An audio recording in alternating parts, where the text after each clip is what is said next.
Hello everyone. तो आज हम पढ़ेंगे branches of accounting, class 11th accounts. ठीक है, 3 तरह की अकाउंटिंग्स बोली है, मतलब ब्रांच ऑफ अकाउंटिंग। ठीक है, 3 पार्ट्स में बांटा गया है, that is financial accounting, cost accounting and management accounting. तो इनमें क्या क्या चीज़ें इंक्लूड होती है वो हम देख लेते हैं। First, keeping systematic records of the financial transaction. Financial accounting में सबसे पहले इंपॉर्टेंट पॉइंट यही होता है कि सिस्टमैटिक रिकॉर्ड्स जो होते हैं फाइनेंशियल ट्रांजेक्शन के वो होते हैं। ठीक है, preparing and presenting financial reports वगैरह सारी की सारी प्रिपेयर और प्रेजेंट करनी पड़ती है, जिससे ऑर्गेनाइजेशन की सक्सेस वगैरह देख सकें एंड फाइनेंशियल साउंडनेस वगैरह को देख सकें। ठीक है, relating to the past periods and serving the stewardship function. तो अब पास्ट पीरियड्स वगैरह से जो फाइनेंशियल ट्रांजेक्शन वगैरह है उन सब चीज़ों को देखा जाता है कि आगे जाके क्या प्रॉफिट्स होगा, सब चीज़ें क्या होगी, तो वो इसके अंदर इंक्लूड होता है। Providing financial information to all the stakeholders, सारे ही स्टेक होल्डर्स को फाइनेंशियल इन्फॉर्मेशन की रिपोर्ट्स वगैरह जो है वो दी जाती है। तो फाइनेंशियल अकाउंटिंग का यही काम होता है। कॉस्ट अकाउंटिंग में क्या होता है? Analyse expenditures to determine the cost of the product और द सर्विस। कॉस्ट अकाउंटिंग में हर चीज़ की एक कॉस्ट वगैरह, हर एक चीज़ की इसमें कितना एक्सपेंडिचर लगा, कितने एसेट्स लगे, सारी चीज़ों को डिटरमाइन किया जाता है, जिससे कि कॉस्ट ऑफ प्रोडक्ट, कोई भी प्रोडक्ट है उन्होंने बनाया है तो उस प्रोडक्ट को बनाने के लिए कितनी कॉस्ट लगी है, उन सब चीज़ों को एनालाइज करना, उसे हम कहते हैं कॉस्ट अकाउंटिंग। ठीक है, जिससे वो उस प्रोडक्ट की या फिर उस सर्विस की वो कॉस्ट रख सके।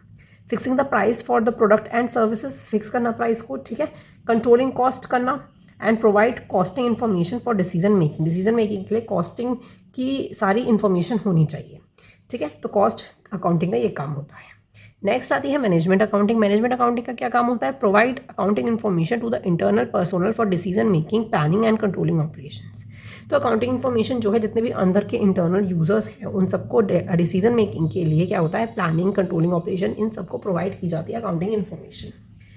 ठीक है, नेक्स्ट हो जाता है, क्योंकि मैनेजमेंट क्या होता है? मैनेजमेंट को सारी चीज़ें जो हैं फाइनेंशियल, कॉस्ट अकाउंटिंग, ये दोनों ही चीज़ उसको करनी पड़ती है मैनेजमेंट अकाउंटिंग को। मैनेजमेंट अकाउंटिंग के अंदर फाइनेंशियल अकाउंटिंग और कॉस्ट अकाउंटिंग दोनों ही इंक्लूड होती है, क्योंकि मैनेजमेंट का यही मतलब हो गया कि सारी ही चीज़ें मैनेजमेंट को पता होनी चाहिए।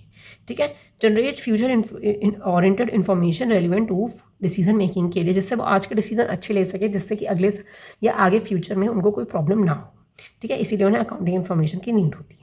ठीक है, अब जैसे जैसे अकाउंटिंग का स्कोप बहुत ज़्यादा बढ़ता जा रहा है तो न्यू एरियाज़ में भी अकाउंटिंग इन्फॉर्मेशन की नीड होती है। ठीक है, यहाँ पे 3 अकाउंटिंग इन्फॉर्मेशन मतलब स्कोप बढ़ रहा है, that is human resource accounting, social accounting and responsibility accounting. ठीक है, अगर पूछा जाए, मैं आपको सिर्फ बता रही हूँ कि ब्रांचेस ऑफ अकाउंटिंग जो है वो बढ़ती ही जा रही है, human resource accounting, social accounting, responsibility accounting. ठीक है, पूछा जाए तो आप इसमें इंक्लूड कर सकते हैं, अपने हिसाब से लिख सकते हैं कि ह्यूमन रिसोर्स, सोशल रिस्पॉन्सिबिलिटी वगैरह ये सब चीज़ें क्या हो सकती हैं।